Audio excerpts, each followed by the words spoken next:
Okay, we are on page 21 of our syllabus. Right at the middle of the page, we've been talking about the chronological point at which the gift of prophecy would arise in the last days. And basically what we did is show that the little horn thought that it could change two things: the times, God's prophetic times, or God's prophetic calendar, and the law of God. And that in the time of the end, God would raise up a people that would restore the true prophetic scenario, would restore the times, and would also restore the law of God. And God called Ellen White to be the messenger to the remnant to restore both of these things. Now let's continue here at the middle of page 21. The Seventh-day Adventist Church today finds itself at a hermeneutical crossroads. The word hermeneutics means how we interpret the Bible. Some theologians within the church are even now questioning the soundness of the historical hermeneutical methodology. And I'll just make a parenthesis there.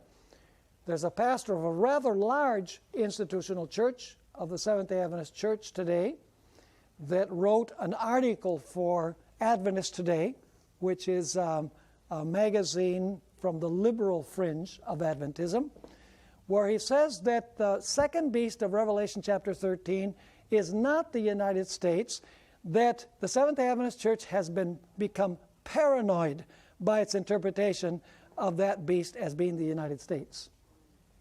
And that is only one example. There are others that are trying to point our eyes to the fulfillment of prophecy in Islam, over in the Middle East. And there are people who are reinterpreting the location of the trumpets. They're saying the trumpets are all future, and they're literal. I mean, they're almost like you wonder whether they ever really understood the governing principle of prophecy that is used by the Seventh-day Adventist Church. So let's go back to the material. Some are offering preterist. That is, they're applying prophecies to the past, preterist interpretations of prophecy, and others are proposing futurist interpretations of prophecies that the Seventh-day Adventist Church has traditionally understood in a historical manner. Others are making dual applications of prophecies. And these are prophecies that have clearly been fulfilled already. Is it any wonder that some of these same theologians in our church are committed to political correctness when it comes to the preaching about the little horn, the sea beast, and the earth beast with lamb-like horns? Is it any surprise that some of the scholars within God's remnant church are even encouraging the Seventh-day Adventist Church to build bridges of understanding with Rome? And I can read you statements of scholars that teach in Seventh-day Adventist institutions that are saying this. Now, let me ask you, if God raises up a prophet at the end of time to restore the law and to restore God's prophetic calendar, do you think the devil is going to stay with his arms crossed? Or is he going to try and counteract the correction? He's going to try and react. Now, that's our next section. The book of Revelation informs us that Satan is not going to stay with his arms crossed while God's remnant church restores the prophetic times and the law. Revelation 13, 11 to 18 describes a future period when Protestants in the United States will do two things: continuing what the papacy did during the 1260 years. This beast that will arise from the earth is going to do the same things that the little horn did during the 1260 years. First, they will enforce the mark of the beast. That is the change in the law. Is that what the little horn did during the 1260 years? Change the day of worship? Yeah, so what is the United States going to do at the end of time? They're going to enforce the change. And eventually it will be on pain of death. This will be the future enforcement of the papacy's change in the law. Second, they will become the beast's false prophet by teaching the papacy's counterfeit prophetic scenario, that is, the change in the times. Is Protestantism doing that today? Which day of worship does Protestantism teach today? Sunday. What is their method of interpreting prophecy? If you read my book, Futurism's Incredible Journey, you're going to find that after the Protestant Reformation, two Roman Catholic scholars says we have to counteract, we have to arrest the growth of Protestantism. We're losing entire countries to the papacy.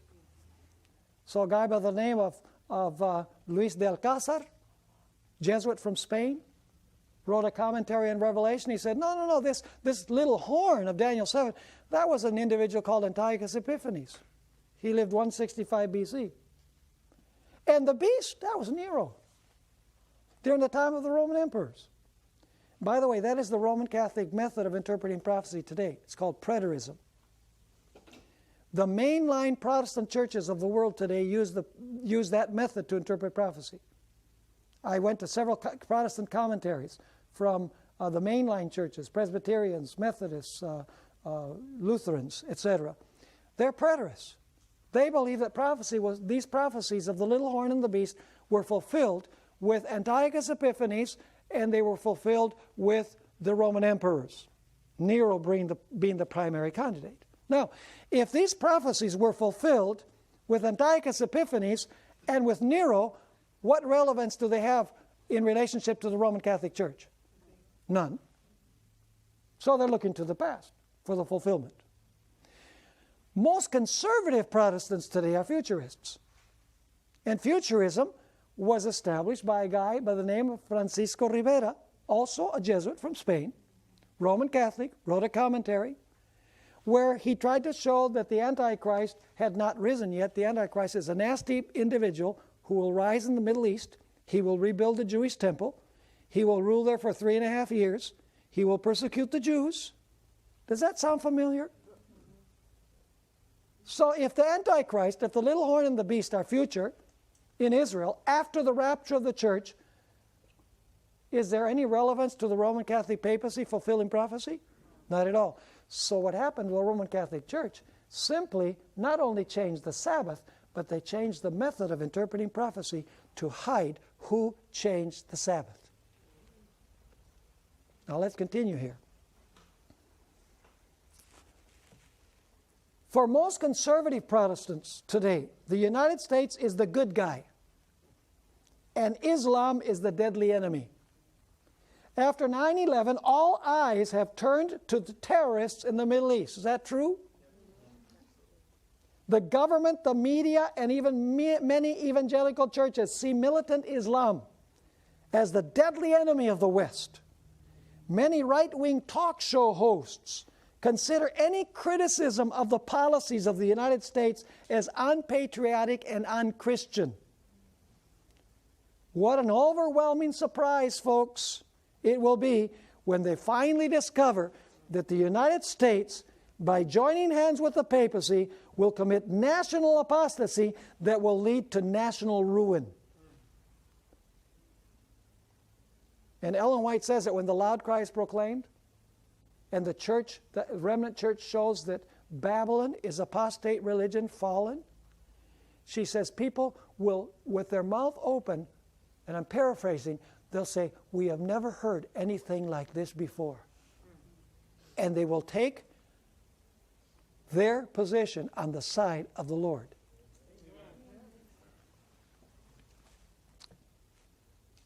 What a shock it will be when they realize that prophecy was being fulfilled right before their eyes in Rome and in the United States, while they were looking for the enemy in the Middle East. Satan is a master at smoke screens and diversions. You know, to use a football terminology, there's what they call the counterplay. You know, those of you who are into football know what I mean. It's when the blockers, you know, they all block right. And so the other team says, the runner's coming this way. And then the runner runs down the left side. The devil is an expert in smoke screens, counterplays, and diversions. He does not want the world to know the true issues in the final conflict. And therefore, he has changed the meaning of Bible prophecy to hide who changed the law. He has deceived the religious world into thinking that the Antichrist will be a nasty individual who will arise and sit in a rebuilt Jerusalem temple for 3.5 literal years after the church has been snatched away to heaven. What importance do futurist preachers give to the book of Revelation? This is an important point. On the surface, it might appear that they are very much interested in it because they talk and write about it all the time. Aren't these evangelical preachers, John Hagee and Tim LaHaye and all these guys, aren't they always talking about what's going to happen in the tribulation, the rapture and everything? Why would they be talking about this if the church is going to be raptured to heaven before any of that happens? Are you with me? Now let's continue pursuing this. According to most, if not all, futurists, when John was told by a voice from heaven to come up hither, this was a reference to the rapture of the church. You know, Revelation 4 verse 1, God says to John, come up hither.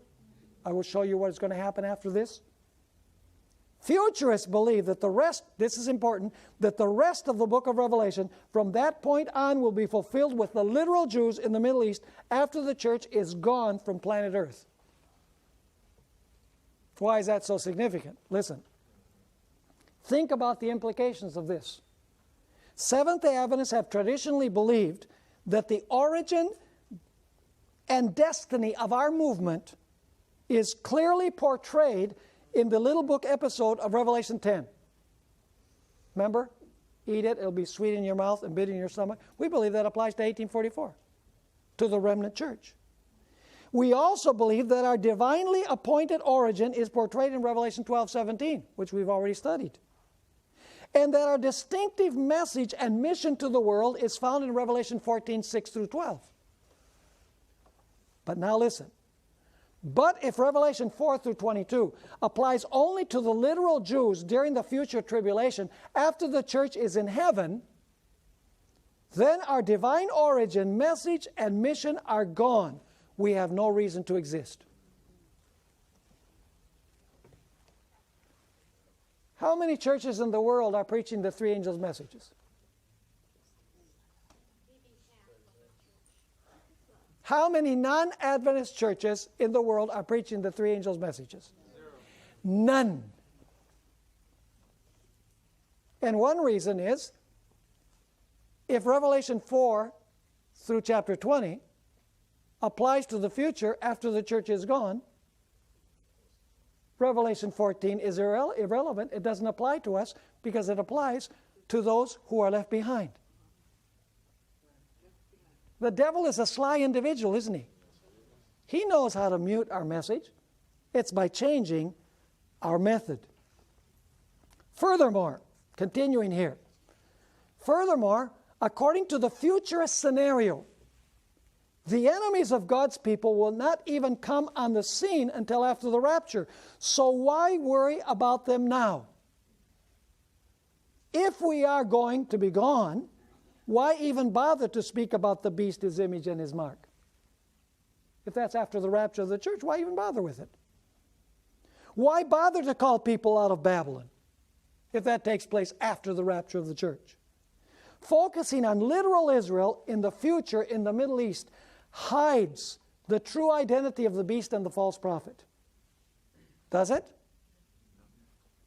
People will be looking for these powers at the wrong time and in the wrong place.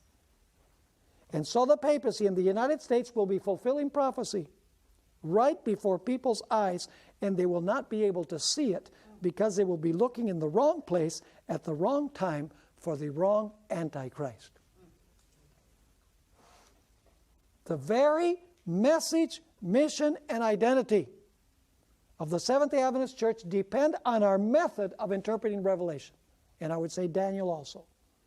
If the fulfillment of Revelation 10 is yet future, like some in our own church are suggesting, then it has nothing to do with the origin and mission of the Seventh-day Adventist Church.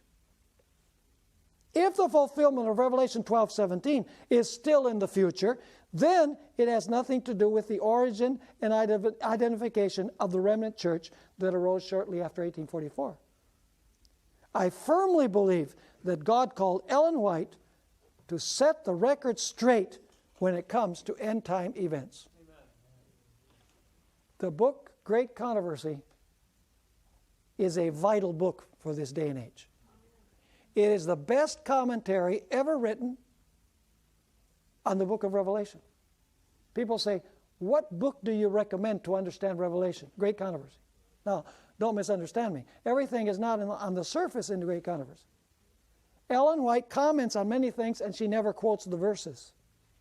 And one thing that we want to do in this class later on is we're going to find out how to detect what Ellen White has to say about something when she doesn't quote the verses that refer to that. See, we have to do some detective work. And like Daniel 11.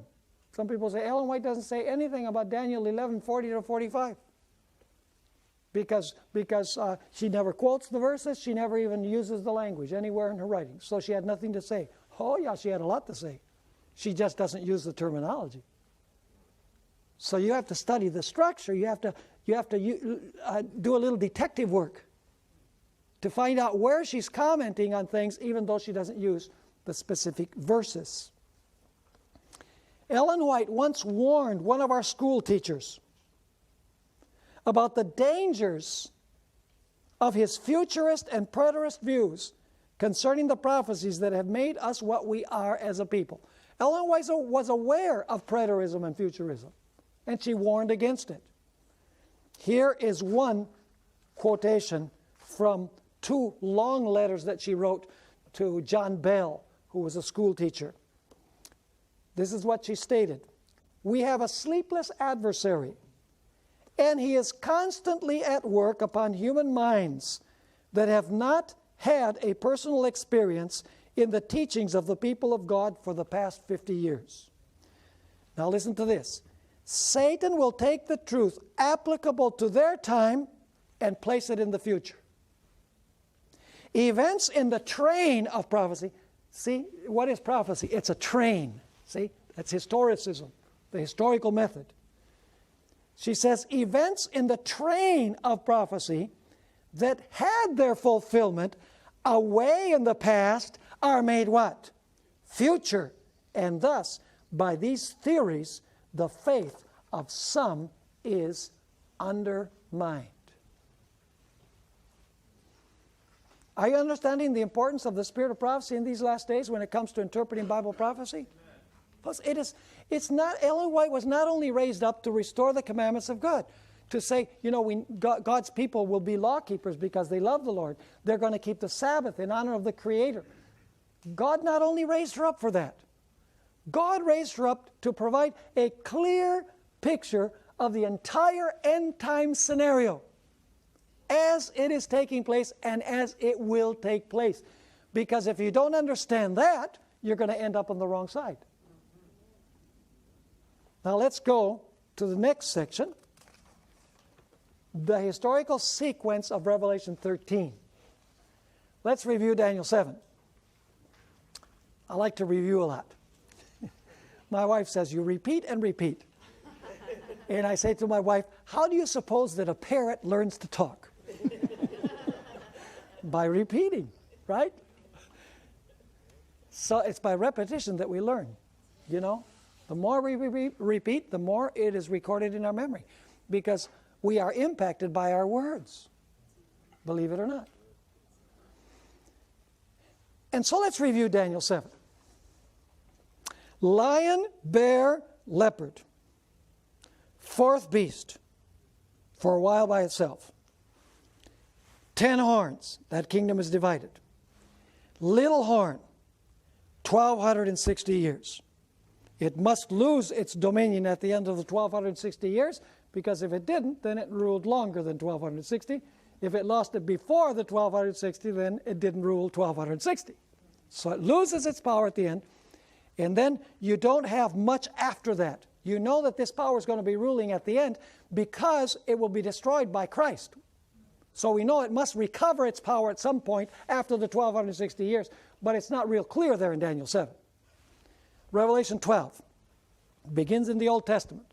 The woman has the male child in her womb. Babylon, Medo-Persia, and Greece, Old Testament period. Then you have the dragon beast. That's the same as the fourth beast of Daniel 7. The dragon beast has how many horns? Has 10 horns. And then we find that the dragon beast with 10 horns persecutes whom? The woman. For how long? Time times the dividing of time, the 1260 years. But Revelation 12 takes us a step further, because it tells us that the earth helped the woman by providing refuge, and then it speaks about a final persecution that will come against God's people, against those who keep the commandments of God and have the testimony of Jesus Christ. So Revelation chapter 12 takes you beyond what Daniel 7 explicitly says, because it speaks about the earth helping the woman towards the end of the 1260 years, and then it speaks about a final persecution by the dragon against God's people. It's the same dragon that persecuted during the 1260 years. Right? So is the dragon, which persecuted the woman, the Satan through the papacy, is that going to have a resurrection and also persecute at the end? Absolutely. Now with that in mind, we go to Revelation 13. Revelation 13 also helps us understand the time when God will restore the gift of prophecy to the church. In fact, Revelation 13 follows the same basic historical sequence as Daniel 7 and Revelation 12. I want you to see the parallel. Revelation 13 is going to follow the same order as Revelation 12 and as Daniel 7. Notice the sequence of Revelation 13. Revelation 13, verse 2, mentions the first three beasts of Daniel 7. It says, "Now the beast, which I saw, was like a leopard. His feet were like the feet of a bear, and his mouth like the mouth of a lion." Is that the Old Testament period? Yes. Is it the same as Daniel 7? Is it the same as the period when the woman is crying out for the deliverer? At the same period. But now we have a fourth beast. Notice Revelation 12, verse 3. It says, "And another sign appeared in heaven. Behold, a great fiery red dragon, having 7 heads and what? And 10 horns, and 7 diadems on his head." So is there a fourth beast? Yes. What beast is this? It is Rome. So you have a dragon beast. Does it have 10 horns? Yes. According to what we studied, the 10 horns come out afterwards. Daniel 7 makes that clear, right? So you have to superimpose one prophecy on the other. You have to compare one with the other, just like you have to compare one gospel with another. You know, you look at the inscription above the cross. You know, one evangelist says, "The King of the Jews." Jesus, the King of the Jews. One of them has Jesus of Nazareth, the King of the Jews. So if you want to know what the complete inscription had, you have to go from one evangelist to the other. You do the same in prophecy. You have to go from Daniel 7 to Revelation 12 to Revelation 13. You have to complement all of these prophecies that follow the same sequence. Are you following me or not? Now, so you have this fourth beast, this dragon beast, after the first three. It has 10 horns, but then it's going to do something. Notice Revelation 13, verse 2. Now, this dragon beast is going to give its throne and its power and its authority to the beast from the sea. It says, "Now the beast which I saw was like a leopard, his feet like the feet of a bear, his mouth like the mouth of a lion." And now notice the dragon. This is the fourth beast, right? With the 10 horns. The dragon gives the beast his what? His power, his throne, and great authority. So what is the next power on the scene after the dragon beast that has 10 horns? It is another beast that receives its power from the dragon. And how long does that beast rule? Well, let's notice Revelation 13, verses 5 and 7. Is this power the same as the little horn? Is the beast the same as the little horn? Yeah, it's in the same identical spot in the sequence, and it does the same things. Notice, verse 5. And he was given a mouth speaking great things and blasphemies. Did the little horn do that? Yes. And he was given authority to continue how long? Same time period? I won't go into how 42 months is equal to time times dividing of time and 1260 days. You already know that. Notice verse 7. It was granted to him to make war with the saints. Is that what the little horn did? Yes. And to overcome them. And authority was given him over every tribe, tongue, and nation. So are we following the same sequence? After the dragon with 10 horns, do you have the beast that rules the same time period, 42 months? Yeah. It's following the same order. Revelation 13. But what happens at the end of its period of dominion? The 42 months, something happens. Notice Revelation 13, verse 10. He who leads into captivity shall go into captivity. Who was it that led into captivity? The papacy, the beast. How long did it lead into captivity? 1260 years. He who kills with the sword must be killed with the sword. Who killed with the sword? The papacy. So the same sword that the papacy used to kill was the sword that was going to give it its deadly wound. Are you with me? Somebody might say, well, but it doesn't say there that it doesn't say the beast did. It says whoever kills, whoever leads into captivity. It doesn't say that it's the beast. Well, we know from verse 14 that it is the beast. Notice verse 14. Speaking about this beast from the earth. And he deceives those who dwell on the earth by those signs which he was granted to do in the sight of the beast. That is, this second beast does this in honor of the first beast. Telling those who dwell on the earth to make an image to the beast who was wounded by the sword and lived. So who is it that led into captivity and wounded with the sword? The beast. The beast that ruled how long? 42 months. Now the question is, what is the sword that gave the wound to the beast? See, the beast used the sword to kill God's people. So the same sword that the beast used to kill God's people is the sword that is going to give the deadly wound to the beast. So the question is, what is the sword?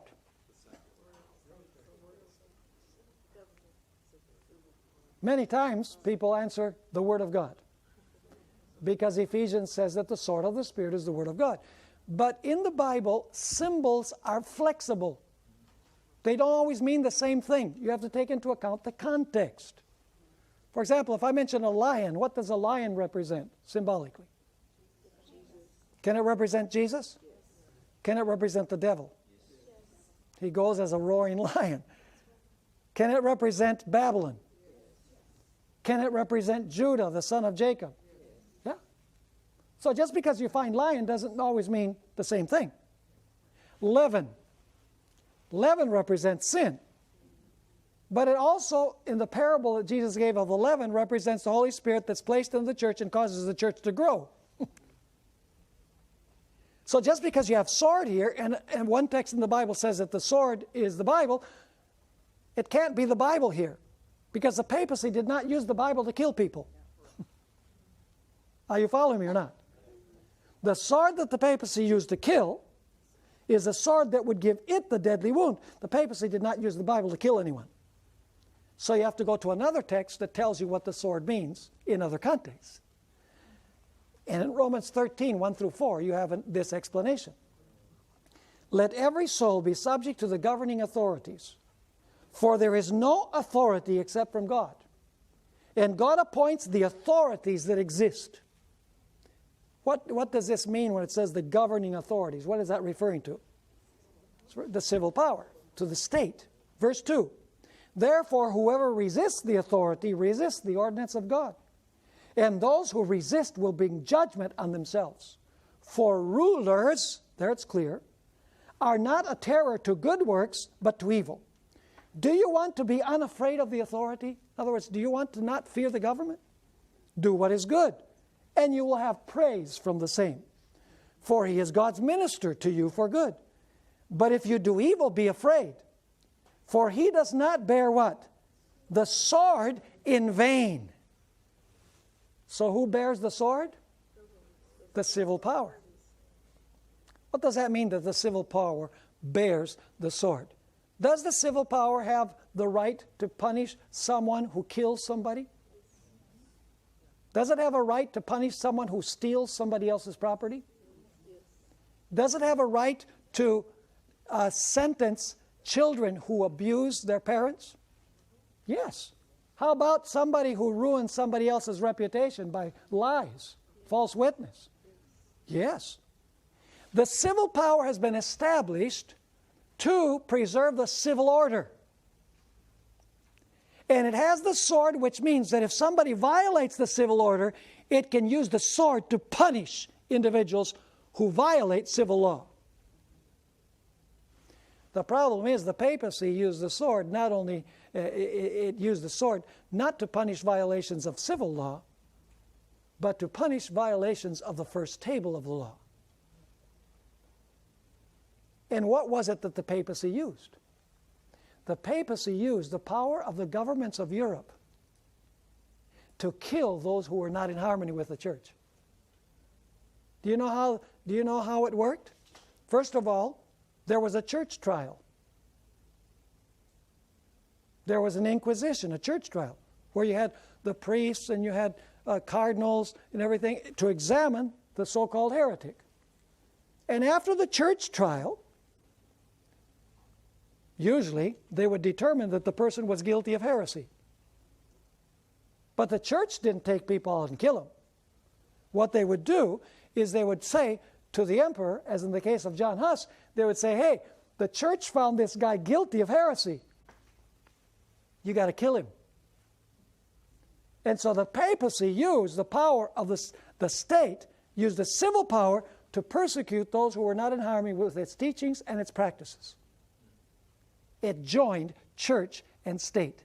And this is the subject for next year's anchor. We're going to study all these prophecies. They're fascinating. There's so much that we haven't seen as Adventists in these prophecies. Because we have the tendency simply to repeat and repeat and repeat what has been written and what people have said. And we don't go to the text and study it for ourselves. There's so much more there than meets the eye. And by the way, I'm a good solid Adventist. I'm traditionalist when it comes to interpretation of prophecy, but there's so many details that confirm and strengthen our view as Seventh-day Adventists, our view of Bible prophecy. It's amazing. And so, we find in this particular case, in Revelation chapter 13, the same sequence that we found in Daniel 7 and that we found in Revelation chapter 12. Now, let's go back to our material.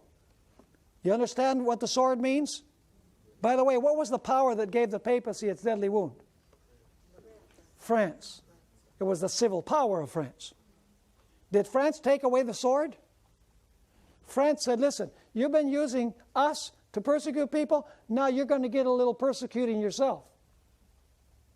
The sword of France, the state, rose against the papacy and gave the papacy its deadly wound. The sword that the papacy had used is a sword that gave the papacy its deadly wound.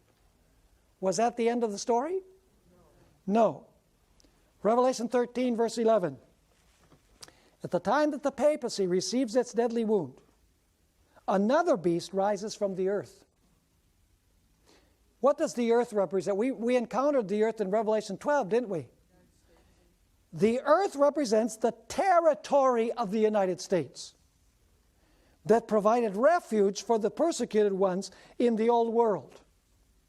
But now we have a beast that rises from the earth. A beast rises in that territory. Are you understanding me? What does a beast represent? A nation or a kingdom. Now, in that territory that provided refuge for the woman, now a nation is going to arise in that territory. It's following the same sequence. Are you with me? And that nation is going to have two horns like a lamb, but it is going to speak like a dragon. Which dragon? Listen carefully, folks. This is one point that we've missed as Adventists. The dragon in the prophecies of Daniel and Revelation always represents Satan working through Rome. What was the power that tried to destroy Christ when Christ was born? Satan working through Rome, Herod. What was the power that tried to destroy God's people during the 1260 years? The little horn was the papacy. But who was behind it? The dragon persecuted the woman. It was the devil working through Rome. So my question is, if this beast from the earth speaks like a dragon, he's speaking like Rome. You didn't get that? You can't say, Rome tried to kill the child, and Rome persecuted the church, and then you have the same dragon. You say, well, that dragon, represents China. No, because they use a dragon. No. You have to respect context. And so if it speaks like a dragon, it's speaking like Satan through the instrumentality of Rome. And by the way, that can be proved beyond a shadow of any doubt at the bottom of page 25. Listen carefully. Every beast that we find in Daniel 7 fights against the previous beast to take away its power. The bear annihilates the lion. The leopard annihilates the bear. And the dragon takes care of the leopard. But in this case, this beast from the earth, instead of fighting against the beast that existed before, it helps it recover its power. Are you with me? You say, how do you know that? The bottom of the page. This beast speaks like a dragon. And the dragon represents Satan working through Rome. We're told that it exercises all of the authority of the first beast. So by whose authority does this beast from the earth function? It exercises all of the authority of the first beast, which represents the papacy. It commands everyone to worship the first beast. It makes an image of the first beast. It imposes the mark of the first beast. Are you with me? Basically, what this is saying is that the United States is going to be the instrument that Satan is going to use to restore the power of the papacy. So the deadly wound was not healed in 1929. Because it's not Italy that would heal the deadly wound, it is the United States that will return the sword of civil power to the papacy. Are you with me? Now let's continue here. The top of page 26, we're almost finished with this segment. The first beast changed the times and the law, so the second beast must mirror these two characteristics. Is that clear?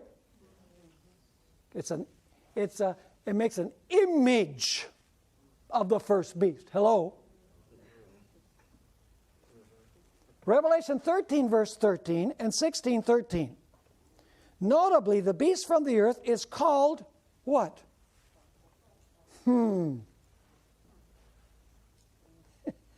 What is the beast from the earth called?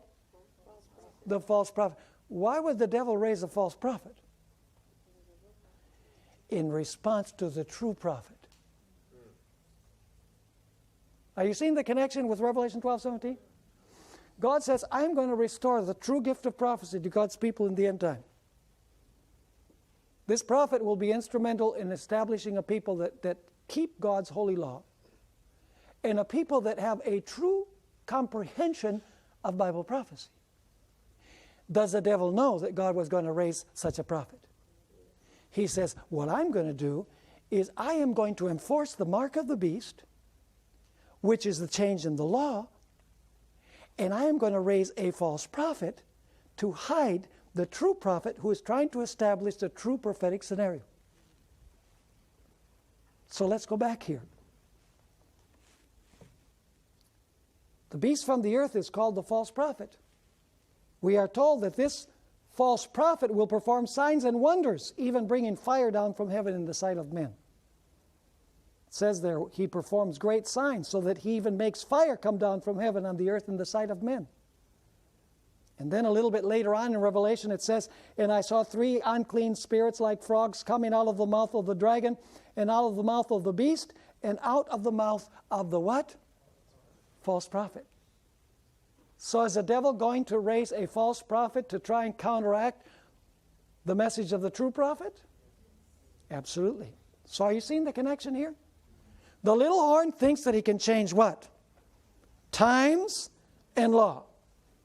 God says at the end of this period, I will raise up a movement that will say that we're supposed to keep God's law and that will have the true gift of prophecy in its midst and show the true prophetic scenario. So the devil says, I will respond by raising up a false prophet that will impose the mark of the beast, the change in the law, and that will change God's prophetic scenario. How many of you are understanding what we're saying? Who is that prophet that God raised up? Ellen White, folks. Just read the book Great Controversy. It's like reading the newspaper. Now let's finish by talking about characteristics of false prophets. False prophets have 2 characteristics, 2 main characteristics in the Bible. Number 1, they teach God's people to disobey God's law. And number 2, they tell people what they want to hear, portraying prophecy as it will not be fulfilled. Are those the characteristics that we've been discussing? Let's read the main passage in Scripture that describes false prophets. Deuteronomy 13, 1 through 5. Moses had this clear long ago. If there rises among you a prophet or a dreamer of dreams, and he gives you a sign or a wonder, see any connection with what we just read in Revelation 13? False prophet will perform what? Signs and wonders to deceive the whole world. And the sign or wonder comes to pass, of which he spoke to you, saying, let us go after other gods, which you have not known, and let us serve them. You shall not listen to the words of that prophet or that dreamer of dreams. For the Lord your God is testing you to know whether you love the Lord your God with all your heart, with all your soul. You shall walk after the Lord your God and fear him and keep his commandments and obey his voice. You shall serve him and hold fast to him. But that prophet or that dreamer of dreams shall be put to death, because he has spoken in order to turn you away from the Lord your God. Are you catching the picture? What does a false prophet do? He turns people away from the commandments of God. What does a true prophet do? Just the opposite.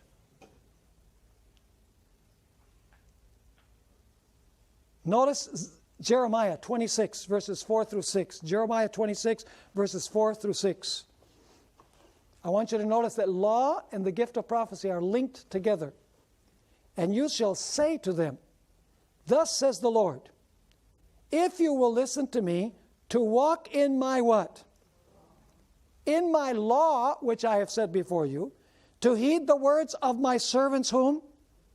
The prophets, whom I sent to you, both rising up early and sending them, but you have not heeded, then I will make this house like Shiloh, and will make this city a curse to all the nations of the earth.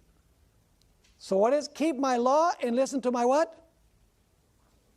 To my prophets. Interesting. Both things linked together. Isaiah 8 verse 20 links the law and the testimony. Isaiah chapter 8 verse 20, folks, when it says the law, it's speaking about the writings of Moses, of which the 10 Commandments are a portion. And the testimony would be the prophets up till that point, because the testimony is the testimony of Jesus. And so if somebody rises and says, I'm a spokesman for God, what is the litmus test to see whether they're true or counterfeit? To the law and to the testimony. That means to the writings of Moses and the prophets, which is all the writings that existed up to this point. If they do not speak according to this word, if they don't speak in harmony with the law and with the prophets, it is because there is no light in them. They are in darkness. 1 Corinthians 14 verse 32 says, and the spirits of the prophets are subject to the prophets. In other words, if a prophet arises, he must speak in harmony with previous prophets. False prophets are detected by their attitude towards the law of God. Matthew 7, verse 15 and verses 21 to 23, beware of false prophets who come to you in sheep's clothing, but inwardly they are ravenous wolves. Not everyone who says to me, Lord, Lord, shall enter the kingdom of heaven, but he who does the will of my Father in heaven. Many will say to me in that day, Lord, Lord, have we not prophesied in your name? Cast out demons in your name? And done many wonders in your name? And then I will declare to them, I never knew you. Why doesn't he know these individuals who supposedly prophesied in his name? I never knew you. Depart from me, you who practice lawlessness. Incidentally, that word lawlessness is translated in 1 John 3:4, transgression of the law. That's one word, the word anomias in Greek. So this could be very well translated, depart from me, you transgressors of the law. Are you catching the picture? You read Jeremiah. We're told there in Jeremiah that the people loved certain prophets that came and said, peace, peace. All's well. They said, this, what Jeremiah is saying, that we should subject ourselves to the king of Babylon, don't buy it. Nebuchadnezzar never going to come. This city's never going to fall. It's going to stand forever. God has promised it. And the people love to hear that. Say, oh, what a wonderful message. Thank you so much. But there was no light in them because they preached what people wanted to hear. Jesus said, beware of the fact, beware of the moment when everybody speaks well of you, because they did this with the false prophets. And this makes me reach a very interesting conclusion. And that is, you look today at the most popular person in the world, it's Francis I. Hands down. He was even on Rolling Stone magazine's cover. Say, how in the world could he ever be on that magazine? But, he's been on Time, he's been on all of these magazines, and people rant and rave about him. Even 78% of Americans look at him favorably. And, he's just loved everywhere. And so you say, wow, he's got to be God's emissary because everybody loves him. Is that so? Jesus said, so they love the false prophets. Incidentally, do you know why they love him so much? Because he says what the world wants to hear. Who am I to judge gay people? And he speaks about global warming, a favorite subject of the secular media. And he speaks about the need to feed the poor. And so people say, wow, and I'm not saying there's a bad message, but it's what the world wants to hear. But true prophets will tell the truth, and they will be hated. There is no prophet that I know of in Scripture that was loved by the people they were sent to. In fact, you might have heard this story, and I'll conclude with this, our session this morning. My wife and I last year were invited to go to New Jersey, and I had a series of meetings there in a church in West New York, but West New York is in New Jersey. And one afternoon, the lady who invited us to go there invited us to her house to have a meal. So that afternoon we went. It was before the meeting. And we noticed that not only we were there, but there was also a young man whom we had not, we hadn't officially met, although he had been at all the previous meetings. And so he shared his testimony with us there at the table. He said, I was standing on a street corner one Sabbath morning, and I saw this lady walking down the street, very nicely dressed with a Bible in her hand. And he says, I thought to myself, where in the world can this lady be going on a Saturday morning dressed up so well with the Bible? Because it was like 8:30, near Sabbath school time. And so he went to her and he said, ma'am, where are you going? So nicely dressed with the Bible. She says, I'm going to church. He said, you can't be going to church. Today's Saturday. You got the day wrong. People go to church on Sunday. So she said, no, not us. We go to the church on Saturday. He says, really? There's a church that keeps Saturday? She said, of course. The Seventh-day Adventist Church. That's my church. He said, well, can I go with you? She said, sure. Come right along with me.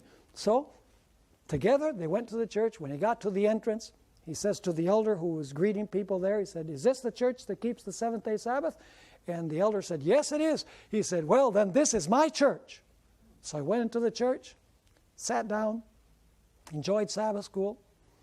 During the worship service, the pastor read a quotation from Ellen White, and he said, let's see what Ellen White has to say in the spirit of prophecy. So this young man, never had heard the name, he says, Ellen White. I wonder who she was. I think when I go home, I'm going to Google the name, and I'm going to see who that Ellen White was. Well, when you go to the websites, 90% of them are just inimical to Ellen White. I mean, they're just terrible in their comments about Ellen White. By the way, everything they say has been answered by the White Estate. You can go to the White Estate website, and they have an answer for everything that they criticize. You'll find some of those things in the book, 101 Questions, and some of the material in the syllabus. So anyway, he went home, Googled the name Ellen G. White, and all of these terrible websites come out. Lambasting, she was a plagiarist, she was a liar, her predictions were not fulfilled, she was involved in Freemasonry, all of these things. And so the young man said, I thought to myself, is this really the church that I want to belong to? They said, I think I'll go next Saturday. So he decided that we'd go to church the next Saturday. And so he goes to church after having looked at all of these negative websites about Ellen White. And the elder was there, and he met him. He said, come on in. Glad you're here. And the young man sat down, and I'm telling you the story as he told it afterwards. He said, after I looked at all of these websites, I said, man, is this the kind of church that I really would like to belong to? I don't think so. He said, but then I started thinking, I can't think of one single prophet in the Bible that the people liked. In fact, most of them were hated. So if Ellen White is hated so much, she must have been on the right track. And so he says to the elder, I've been doing some research on Ellen G. White. I'd like to know if you have anything that she's written that I could read. And the elder said, oh, of course I have. I have a book, The Great Controversy.